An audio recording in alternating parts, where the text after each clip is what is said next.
Olá, tudo bem com vocês? Hoje, dia 331 da nossa leitura da palavra em ordem cronológica, nós vamos ler o primeiro e o segundo livros de Tessalonicenses. O versículo 1 do capítulo 1 do primeiro livro de Tessalonicenses indica que este livro foi escrito pelo apóstolo Paulo, provavelmente junto com Silas e Timóteo, e foi escrito em cerca de 50 depois de Cristo. Na igreja de Tessalônica, havia alguns mal-entendidos sobre o retorno de Cristo, e Paulo desejava esclarecê-los em sua carta. Ele diz que as pessoas que morreram em Cristo Jesus também vão ao céu quando ele voltar. Ele também escreve como uma instrução a uma vida santa.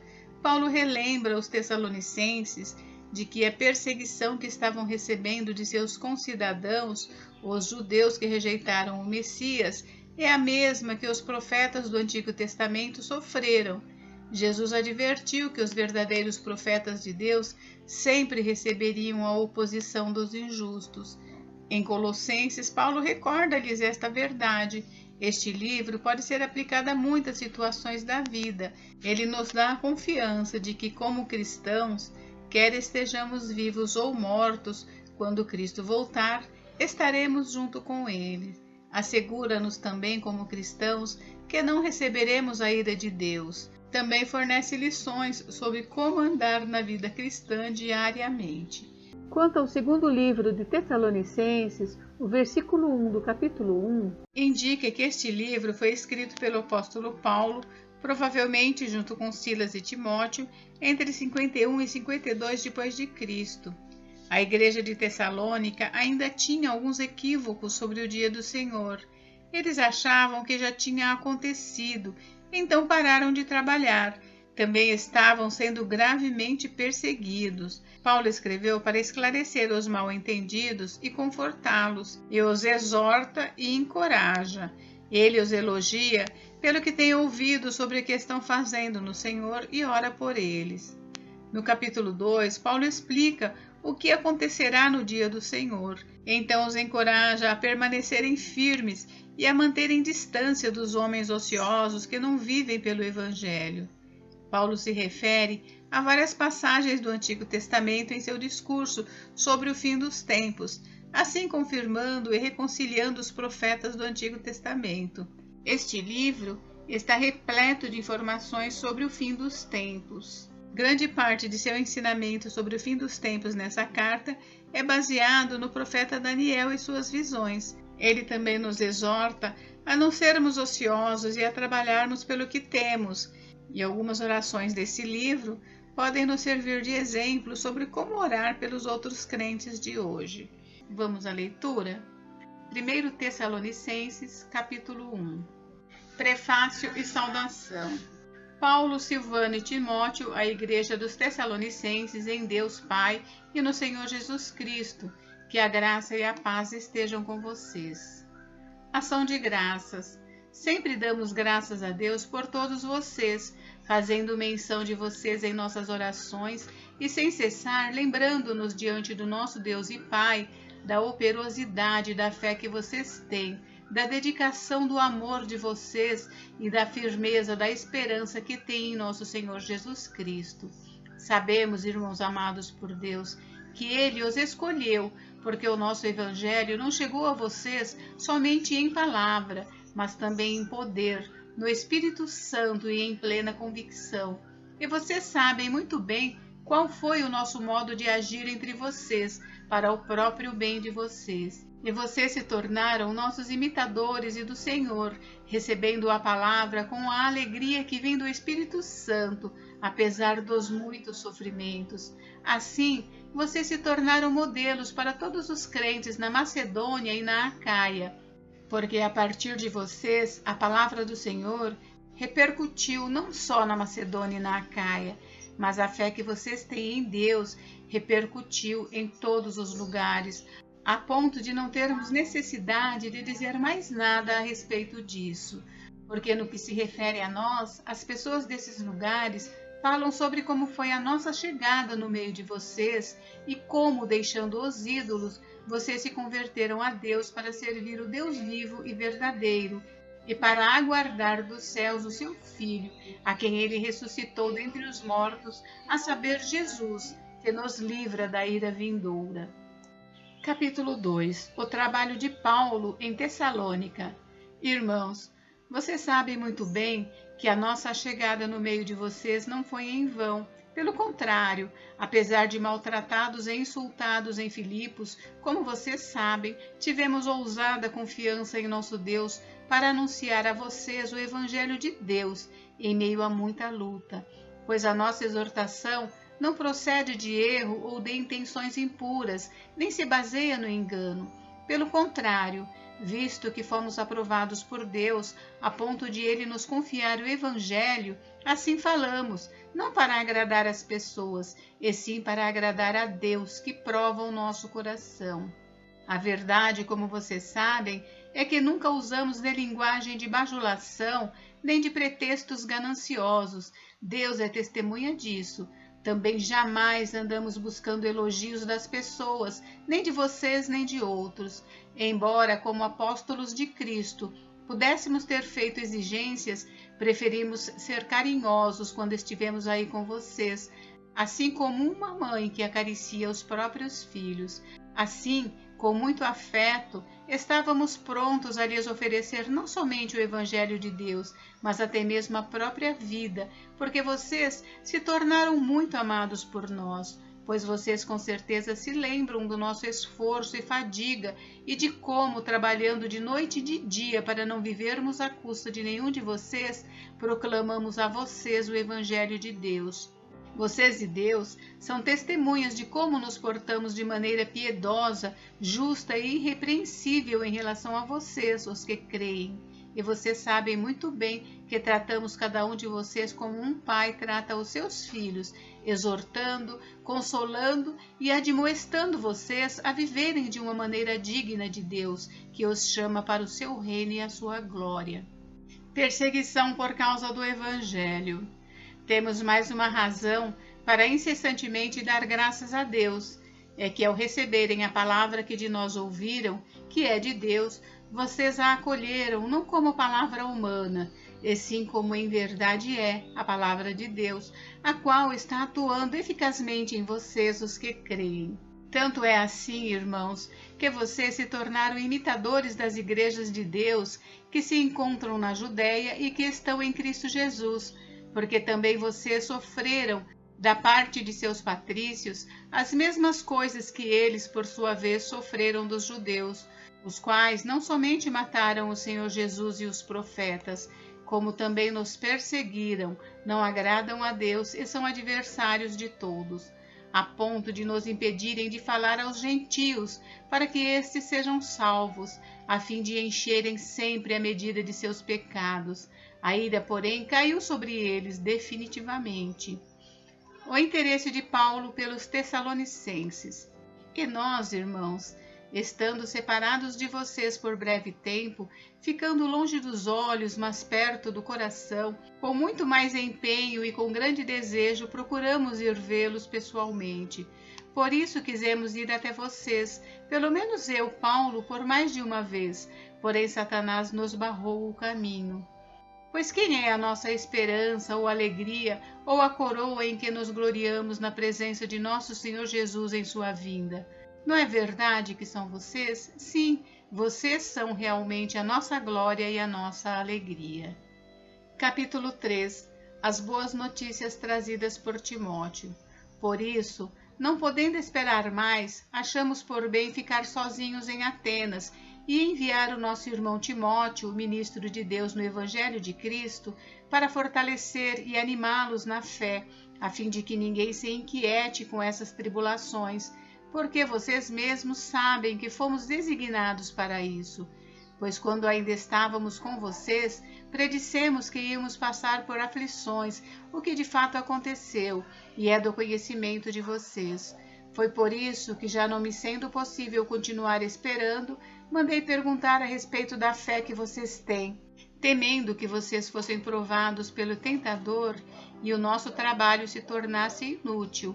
Agora, porém, Com o regresso de Timóteo vindo do meio de vocês, trazendo-nos boas notícias a respeito da fé e do amor que vocês têm, e ainda de que sempre guardam grata lembrança de nós, desejando muito nos ver, como aliás também nós temos vontade de ver vocês, sim, irmãos. Por isso ficamos animados a respeito de vocês, pela fé que vocês têm, apesar de toda a nossa necessidade e tribulação, porque agora vivemos, se vocês estão firmes no Senhor. Pois que ação de graças podemos render a Deus no que se refere a vocês por toda a alegria com que nos regozijamos por causa de vocês diante do nosso Deus. Oramos noite e dia com o máximo empenho para que possamos ir vê-los pessoalmente e suprir o que ainda falta à fé que vocês têm. Paulo ora pelos Tessalonicenses. Que o próprio Deus nosso Pai e Jesus o nosso Senhor preparem o nosso caminho para podermos ir visitar vocês, e o Senhor faça com que cresça e aumente o amor de uns para com os outros e para com todos, como também o nosso amor por vocês, a fim de que o coração de vocês seja fortalecido em santidade, isento de culpa, na presença de nosso Deus e Pai, na vinda do nosso Senhor Jesus com todos os seus santos. Capítulo 4. A vida que agrada a Deus. Finalmente, irmãos, pedimos a vocês e os exortamos no Senhor Jesus que, assim como aprenderam de nós a maneira como devem viver e agradar a Deus, e efetivamente o estão fazendo, vocês continuem progredindo cada vez mais, porque vocês sabem quantas instruções demos a vocês da parte do Senhor Jesus. Pois a vontade de Deus é a santificação de vocês, que se abstenham da imoralidade sexual, que cada um de vocês saiba controlar o seu próprio corpo em santificação e honra, não com desejos imorais como os gentios que não conhecem a Deus, e que nesta matéria ninguém ofenda nem defraude o seu irmão, porque contra todas estas coisas, como antes já avisamos e testificamos, o Senhor é o vingador. Pois Deus não nos chamou para a impureza, e sim para a santificação. Portanto, quem rejeita estas coisas não rejeita uma pessoa, mas rejeita a Deus, que também dá o seu Espírito Santo a vocês. Exortação ao amor fraternal. Quanto ao amor fraternal, não há necessidade de que eu lhes escreva, porque vocês mesmos foram instruídos por Deus a amar uns aos outros. E, na verdade, vocês já estão fazendo isso em relação a todos os irmãos em toda a Macedônia. Porém, irmãos, exortamos vocês a que progridam cada vez mais e se empenhem por viver tranquilamente, cuidar do que é de vocês e trabalhar com as próprias mãos, como ordenamos, para que vocês vivam com dignidade à vista dos de fora e não venham a precisar de nada. A situação dos mortos em Cristo e a vinda do Senhor. Irmãos, não queremos que vocês ignorem a verdade a respeito dos que dormem, para que não fiquem tristes como os demais que não têm esperança. Pois se cremos que Jesus morreu e ressuscitou, assim também Deus, mediante Jesus, trará na companhia dele os que dormem. E pela palavra do Senhor, ainda lhes declaramos o seguinte: nós, os vivos, os que ficarmos até a vinda do Senhor, de modo nenhum precederemos os que dormem, porque o Senhor mesmo, dada a sua palavra de ordem, ouvida a voz do arcanjo e ressoada a trombeta de Deus, descerá dos céus, e os mortos em Cristo ressuscitarão primeiro. Depois nós, os vivos, os que ficarmos, seremos arrebatados juntamente com eles entre nuvens para o encontro com o Senhor nos ares, e assim estaremos para sempre com o Senhor. Portanto, consolem uns aos outros com estas palavras. Capítulo 5. A vinda do Senhor é certa e repentina. Irmãos, no que se refere aos tempos e às épocas, não há necessidade de que eu lhes escreva, porque vocês sabem perfeitamente que o dia do Senhor vem como ladrão à noite. Quando andarem dizendo paz e segurança, eis que lhes sobrevirá repentina destruição, como vêm as dores de parto à mulher que está para dar à luz, e de modo nenhum escaparão. A necessidade de vigilância. Mas vocês, irmãos, não estão em trevas, para que esse dia os apanhe de surpresa como ladrão. Porque vocês todos são filhos da luz e filhos do dia. Nós não somos da noite nem das trevas. Assim, pois, não durmamos como os demais, pelo contrário, vigiemos e sejamos sóbrios. Ora, os que dormem é de noite que dormem, e os que se embriagam é de noite que se embriagam. Nós, porém, que somos do dia, sejamos sóbrios, revestindo-nos da couraça da fé e do amor, e tomando como capacete a esperança da salvação. Porque Deus não nos destinou para a ira, mas para alcançar a salvação mediante nosso Senhor Jesus Cristo, que morreu por nós, para que quer vigiemos, quer durmamos, vivamos em união com Ele. Portanto, consolem uns aos outros e edifiquem-se mutuamente, como vocês têm feito até agora. Conselhos finais. Irmãos, pedimos que vocês tenham em grande apreço os que trabalham entre vocês, que os presidem no Senhor e os admoestam. Tenham essas pessoas em máxima consideração, com amor, por causa do trabalho que realizam. Vivam em paz uns com os outros. Também exortamos vocês, irmãos, a que admoestem os que vivem de forma desordenada, consolem os desanimados, amparem os fracos e sejam pacientes com todos. Tenham cuidado para que ninguém retribua aos outros mal por mal. Pelo contrário, procurem sempre o bem uns dos outros e o bem de todos. Estejam sempre alegres, orem sem cessar. Em tudo, deem graça, porque esta é a vontade de Deus para vocês em Cristo Jesus. Não apaguem o espírito, não desprezem as profecias. Examinem todas as coisas, retenham o que é bom, abstenham-se de toda forma de mal. O mesmo Deus da paz os santifique em tudo, e que o espírito, a alma e o corpo de vocês sejam conservados íntegros e irrepreensíveis na vinda de nosso Senhor Jesus Cristo. Fiel é aquele que os chama, o qual também o fará. Saudações. Irmãos, orem também por nós. Saúdem todos os irmãos com um beijo santo. Peço com insistência, em nome do Senhor, que esta carta seja lida para todos os irmãos. Bênção, a graça de nosso Senhor Jesus Cristo esteja com vocês. Segundo Tessalonicenses, capítulo 1. Prefácio e saudação. Paulo, Silvano e Timóteo, à Igreja dos Tessalonicenses em Deus nosso Pai e no Senhor Jesus Cristo. Que a graça e paz de Deus nosso Pai e do Senhor Jesus Cristo estejam com vocês. O juízo de Deus. Irmãos, devemos sempre dar graças a Deus por vocês como convém, pois a fé que vocês têm cresce cada vez mais e o amor que todos vocês têm uns pelos outros vai aumentando. É por isso que nós mesmos nos orgulhamos de vocês nas igrejas de Deus, por causa da perseverança e da fé que vocês demonstram em todas as perseguições e tribulações que estão suportando. Isso é sinal evidente do juízo de Deus para que vocês sejam considerados dignos do reino de Deus, pelo qual vocês também estão sofrendo. Pois, de fato, é justo para com Deus que ele retribua com tribulação aos que causam tribulação a vocês, e que dê a vocês que estão sendo atribulados alívio juntamente conosco, quando do céu se manifestar o Senhor Jesus com os anjos do seu poder, em chama de fogo, tomando vingança contra os que não conhecem a Deus e contra os que não obedecem ao Evangelho do nosso Senhor Jesus. Estes sofrerão penalidade de eterna destruição, banidos da face do Senhor e da glória do seu poder, quando ele vier naquele dia para ser glorificado nos seus santos e ser admirado em todos os que creram. Isso inclui vocês, que creram em nosso testemunho.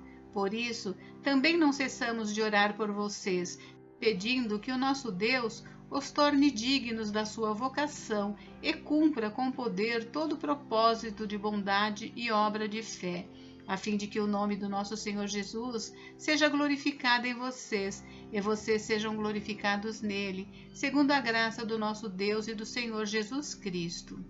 Capítulo 2. O homem da iniquidade e a vinda do Senhor. Irmãos, no que diz respeito à vinda de nosso Senhor Jesus Cristo e à nossa reunião com Ele, pedimos que vocês não se deixem demover facilmente de seu modo de pensar, nem fiquem perturbados, quer por espírito, quer por palavra, quer por carta, como se procedesse de nós, dando a entender que o dia do Senhor já chegou. Ninguém de modo nenhum os engane, porque isto não acontecerá sem que primeiro venha a apostasia e seja revelado o homem da iniquidade, o filho da perdição, o qual se opõe e se levanta contra tudo que se chama Deus e é objeto de culto, a ponto de assentar-se no santuário de Deus, apresentando-se como se fosse o próprio Deus. Vocês não lembram que eu costumava lhes dizer estas coisas quando ainda estava com vocês? E agora vocês sabem o que o detém, para que ele seja revelado a seu tempo. Porque o mistério da iniquidade já opera e aguarda somente que seja afastado aquele que agora o detém. Então será revelado o iníquo, a quem o Senhor Jesus matará com o sopro de sua boca e destruirá pela manifestação de sua vinda. Ora, o aparecimento do iníquo é segundo a ação de Satanás, com todo poder, sinais e prodígios da mentira, e com todo engano de injustiça aos que estão perecendo, porque não acolheram o amor da verdade para serem salvos. É por este motivo que Deus lhes envia a operação do erro, para darem crédito à mentira, a fim de serem condenados todos os que não creram na verdade, mas tiveram prazer na injustiça. Chamados para a salvação. Mas devemos sempre dar graças a Deus por vocês, irmãos amados pelo Senhor, porque Deus os escolheu desde o princípio para a salvação, pela santificação do Espírito e fé na verdade. Foi por isso que também Deus os chamou mediante o nosso Evangelho, para que vocês alcancem a glória do nosso Senhor Jesus Cristo. Assim, pois, irmãos, fiquem firmes e guardem as tradições que lhes foram ensinadas, seja por palavra, seja por carta nossa, que o próprio Jesus Cristo, nosso Senhor, e Deus, o nosso Pai, que nos amou e nos deu eterna consolação e boa esperança pela graça, console o coração de vocês e os fortaleça em toda boa obra e boa palavra. Capítulo 3. Paulo pede orações dos Tessalonicenses. Finalmente, irmãos, orem por nós, para que a palavra do Senhor se propague e seja glorificada, como aconteceu entre vocês. Orem também para que sejamos livres das pessoas perversas e más, porque a fé não é de todos, mas o Senhor é fiel. Ele os fortalecerá e os guardará do maligno. Temos confiança no Senhor quanto a vocês, de que não só estão praticando as coisas que lhes ordenamos, como também continuarão a fazê-las. Que o Senhor conduza o coração de vocês ao amor de Deus e à perseverança de Cristo. Conselhos finais. Irmãos, em nome do nosso Senhor Jesus Cristo, ordenamos a vocês que se afastem de todo irmão que vive de forma desordenada e não segundo a tradição que vocês receberam de nós, porque vocês mesmos sabem como devem nos imitar, visto que nunca vivemos de forma desordenada quando estivemos entre vocês, nem jamais comemos pão à custa dos outros. Pelo contrário, trabalhamos com esforço e fadiga, de noite e de dia, a fim de não sermos pesados a nenhum de vocês.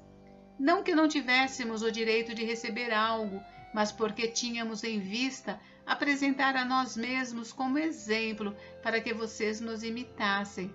Porque quando ainda estávamos com vocês, ordenamos isto: se alguém não quer trabalhar, também não coma, pois de fato ouvimos que há entre vocês algumas pessoas que vivem de forma desordenada, não trabalham, mas se intrometem na vida dos outros.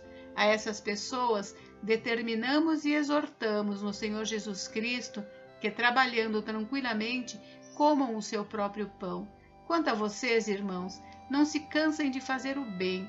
Caso alguém não obedeça a nossa palavra dada por esta carta, vejam de quem se trata e não se associem com ele, para que fique envergonhado. Contudo, não o tratem como o inimigo, mas admoestem-no como irmão. Saudações. Que o Senhor da paz, Ele mesmo, dê a vocês a paz, sempre e de todas as maneiras. O Senhor esteja com todos vocês. A saudação é de próprio punho. Paulo, este é o sinal em cada carta, é assim que eu assino. Bênção. A graça do nosso Senhor Jesus Cristo esteja com todos vocês. Gente, encerramos por hoje, mas amanhã tem mais. Fiquem com Deus, Deus abençoe vocês. Até amanhã.